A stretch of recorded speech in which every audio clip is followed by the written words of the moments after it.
Welcome to my views and news. Four news stories. First one is from Jimma Oromia region, Oromo Orthodox, Oromia region based Orthodox splinter group has been taking control of diocese in Oromia, and from Jimma, Archbishop was told to leave, and Abune Stephanos was forced to leave Jimma.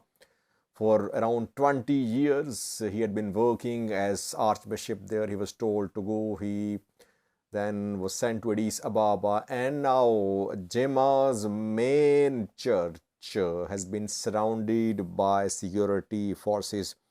Debre Mevi Midanialam Church it has been surrounded by security forces.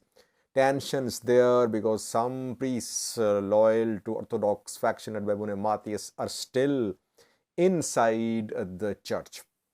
Secondly, Tigray is defined to Ethiopian Orthodox Church. We have received some pictures from Axom which indicate that Tigray and Oromia both are now defined to Ethiopian Orthodox Church.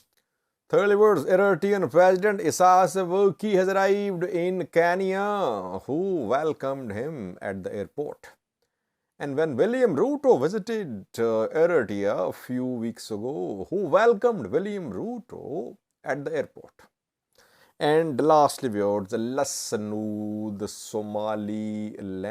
3 days ago, we reported the start of fighting in Laascaanood city, third round of fighting in almost 2 months in Laascaanood. What is happening? This is the day 3 of the ongoing fighting.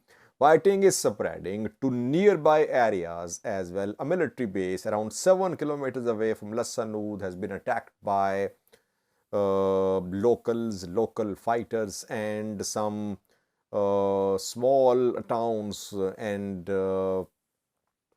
cities close to Laascaanood are now becoming involved in this escalation. Details for you.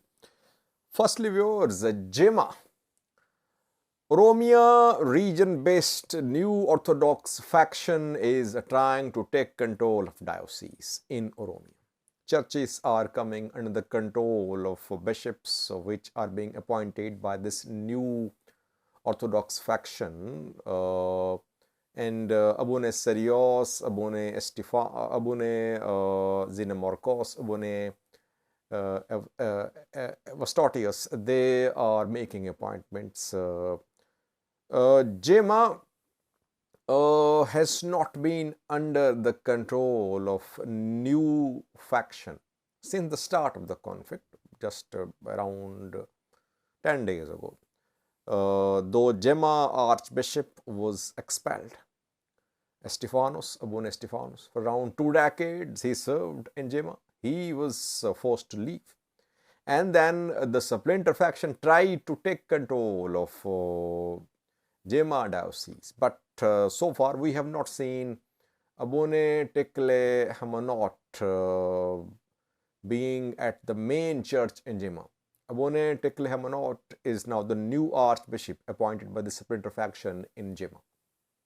And we know that Abune Stephanos invited Abune Matthias to inaugurate a church a few days ago, but Roman regional government did not allow this visit to happen. Rather, Stephanos was told to leave Jimma.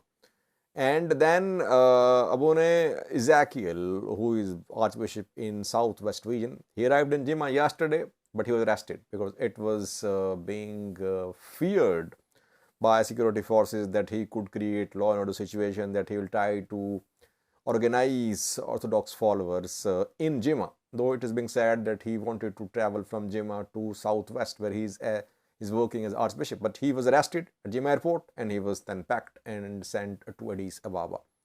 Now, main church in Jimma city has been surrounded by security forces. Debre Mevi Midanialam Church is now under a siege. Oromia security forces, special forces have surrounded this church. Some church officials are inside the premises of the church and they are affiliated with Abune Matthias-led faction. Church administrator Abraham has been told by the security officials to leave church compound. He's still there reportedly. Abone Tekle Hamanot is going to arrive here reportedly. That is why security forces now want to vacate this church. They want all Orthodox followers to leave the church because they want new archbishop to take charge. Like we saw in Shashamane, that in Shashamane new bishops arrived, but Orthodox followers loyal to Abune Matthias, the patriarch, refused to leave St. Michael's Church. Security forces used force. There were clashes and dozens were killed in Shashamane. Tensions there in Jimma too. There is some support for Orthodox faction led by Abune Matthias in Jimma. But security forces are not willing to step back. They want to ensure that church is vacated. They want new faction to enter the church. We'll try to update you in coming videos about what happens in Jimma. So far, tensions there, viewers. Secondly, Tigray, while Orthodox Church is asking believers to wear black, Tigray is going white.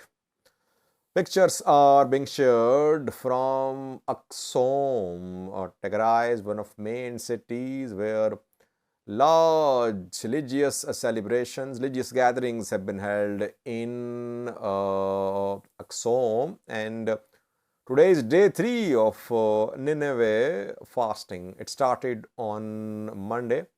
Orthodox Church asked its followers to wear black during the 3-day-long Nineveh fasting prayers, and we saw large number of people wearing black in Amhara region, in Dire Deva, in some parts of Addis Ababa as well. But in Tigray, no one is wearing black. Rather, people are wearing white. People are wearing white in Tigray at churches where Nineveh religious gatherings are ongoing. From Axom, the pictures which are being shared indicate that women, men are in white, not in black.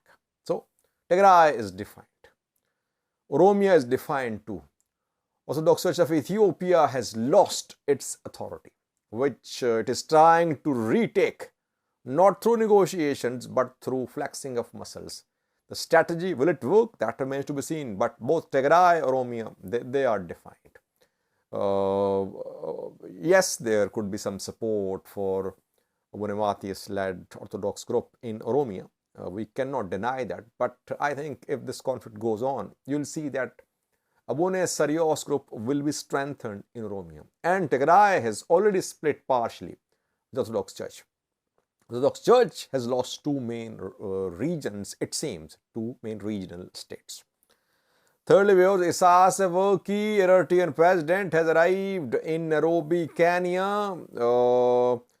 He is visiting Kenya on invitation of William Ruto, Kenyan President, who visited Eritrea a few weeks ago.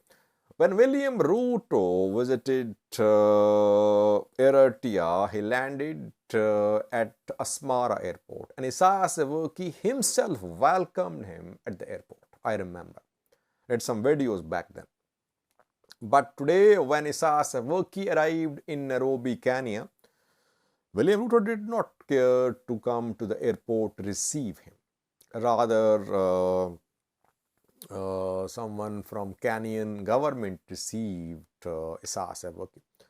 When Hassan Sheikh visited Kenya a few months ago, he was also welcomed by some Kenyan ministers, not by the president. So maybe the protocol adopted in Kenya is that the president does not receive other presidents at the airport.